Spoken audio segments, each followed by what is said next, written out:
Hello, I'm Peter Newman. In AHRI Insight this week, we're taking a look at the question of why do pre-emergent herbicides last so long before resistance bites compared to our post-emergent herbicides. Now this is the topic of Gayle Somerville's PhD. She's recently completed her PhD at AHRI and it's quite a complex issue. So I'm going to give a bit of a brief overview of what she found, but there's another video further down in the blog that you might want to take a look at that Gayle has recorded that gives her computer modelling in a little bit more detail.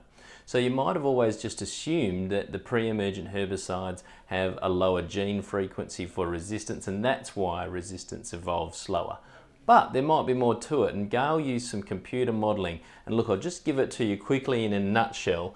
If we have a look schematically at our season, where we have ryegrass germinating all through the seasons from the opening rain to harvest, ryegrass germinates in cohorts. So we might have cohort 1 could be as much as 40% of the ryegrass that germinates on the opening rains and we get a knockdown prior to seeding, and then we perhaps have about another 20%, 18%, 1% germinating in these other cohorts.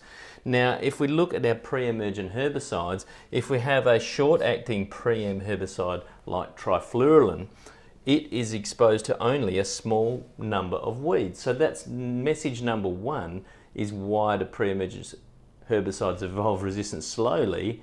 It's because they're only exposed to a small number of weeds. Whereas our longer acting herbicides like Sakura or Boxer Gold, they are longer lasting in the soil, so they're exposed to more weeds. There's more to it than that.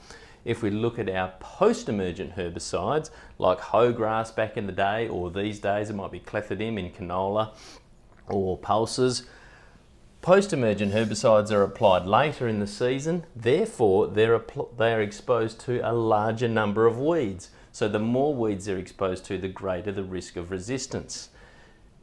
The other thing about the post-emergent herbicides is they're like a second knock for our pre-ems. So if we have trifluralin pre and clethodim post, the clethodim post is like a second knock, and so the trifluralin resistance won't evolve when this second knock is active.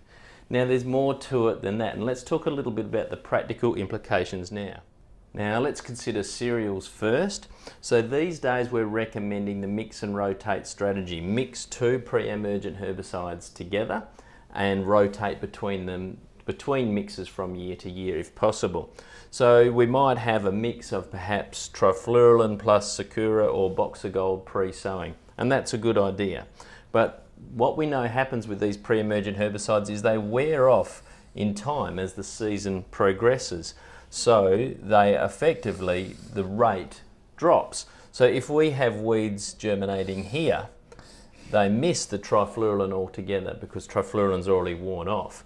And perhaps our longer acting herbicide like Boxer Gold or Sakura is wearing off as well. So these weeds are only exposed to a low dose of herbicide, and there is no second knock because there's essentially no post-emergent herbicide options for cereals.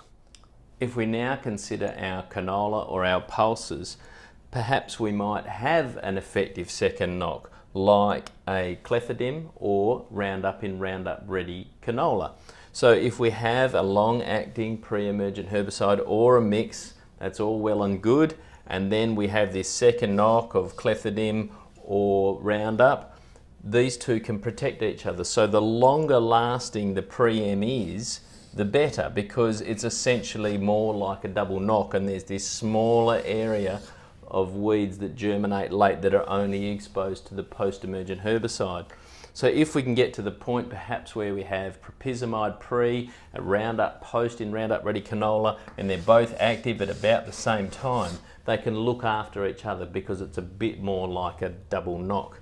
What else can we do given that we know that our herbicides wear off and we have late germinating weeds exposed to low doses of herbicide? Well, we need to consider what we do at the end of the season as well. So can we use harvest weed seed control?